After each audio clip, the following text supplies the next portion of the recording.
And amongst these individuals, now we enter into our main discussion for tonight, inshaAllah.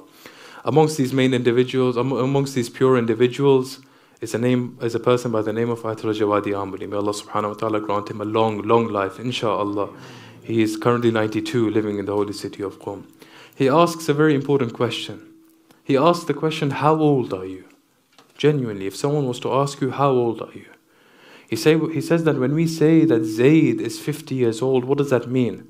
That means that when Zayd, from the time Zayd was born till this day, the earth has gone around the sun for a full rotation 50 times. And as a result, we say Zayd is 50 years old. But he says that's the age of the earth. What has it got to do with the inhabitants of the earth? And he says, especially when Zayd in his reality is a soul, not a body. So how old is Zayd himself? He says we can only say that Zayd is 50 years old when he has taken 50 steps in knowledge, in ilm, and in action. He says otherwise he's just an old child. You could have someone who's 80, 90, 100 years old, but in reality he's still spiritually a child. And you could have individuals who are in their 20s, 30s, 40s, but they've traversed certain realms that no one else has. And hence he says that the age of a person is dependent and proportional to his spiritual journeying towards Allah subhanahu wa ta'ala. So we ask ourselves, how old are you? How old am I genuinely?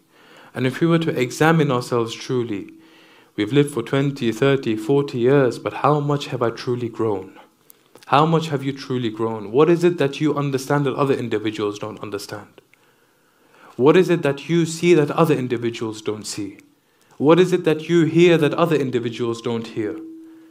After all, what is the difference between you and your neighbor who's a non-Muslim, for example? What is the difference? There should be some difference. And when an individual truly examines themselves, they'll realize that their spiritual journey hasn't yet begun. We're in a state of heedlessness, in a state of ghaflah. And in this state of ghaflah, we are continuing living our lives. What are our priorities? What is our understanding of Tawheed, for example?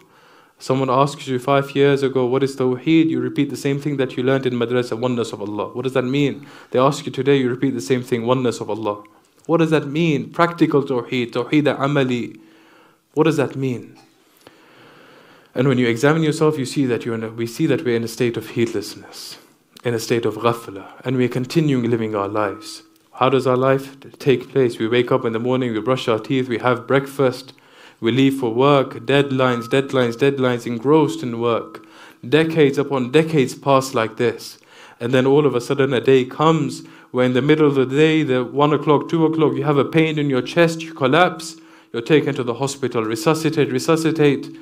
Inna lillahi wa inna ilayhi raji'un. This person's passed away. Everyone's in shock. How old was he? Oh, he was 35, he was 40, he was 50. Oh, very young. Body's brought back to the masjid, the ghusl kafan is given, announcement, Salatul Mayyit at 5 p.m. Everyone gathers for Salatul Mayyit in a state of shock. We've all witnessed this. We all know someone who's younger than us and has passed away. We all know this. What does that mean? We're not immune to seeing the next day as well. We will have to go all of a sudden once as well. Bodies brought back to the masjid, ghusl kafan is given, announcement, Salatul Mayyit at 5 p.m. People gather, Salatul Mayyit, the body is taken to the graveyard. Burial begins at 6 p.m., 7 p.m., and by 8 p.m. everyone's returned back home. The question is, when this individual woke up in the morning, did he know that 12 hours later he will be 6 feet under the grave? Did he have any sort of idea? If not, why?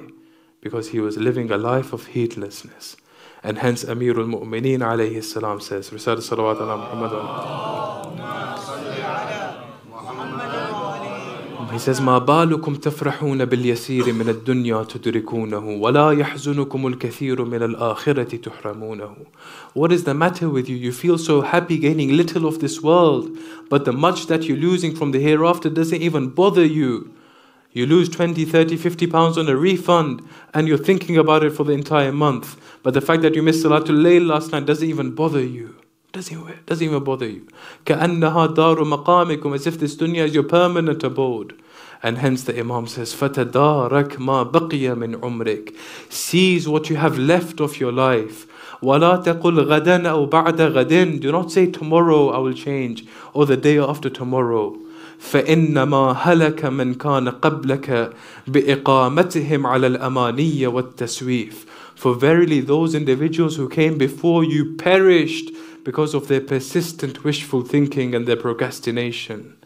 حتى أتاهم أمر الله بغتة وهم غافلون. Until the amr of Allah subhanahu wa ta'ala, meaning death, came to them, and they were in a state of heedlessness. And hence now is the time to awaken. These 2 months and 8 days are finishing. This was meant to be a boost to now begin your spiritual journey.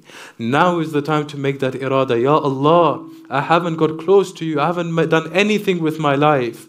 I'm in a state of I'm absolutely lost, Ya Allah. I want to get closer to you. This is how this journey begins. And when those initial flames of yaqadha, awakening, begin to ignite in an individual, then they reach a very quick realization. And that realization is this, that this spiritual path cannot be treaded in a state of darkness. They're in need of a light. And what is that light? Ilm, knowledge. The riwayah says, إِنَّ الْعِلْمِ حَيَاةُ الْقُلُوبِ وَنُورُ الْأَبْصَارِ مِنَ الْعَمَى. Ilm is the life of the heart and a light against blindness.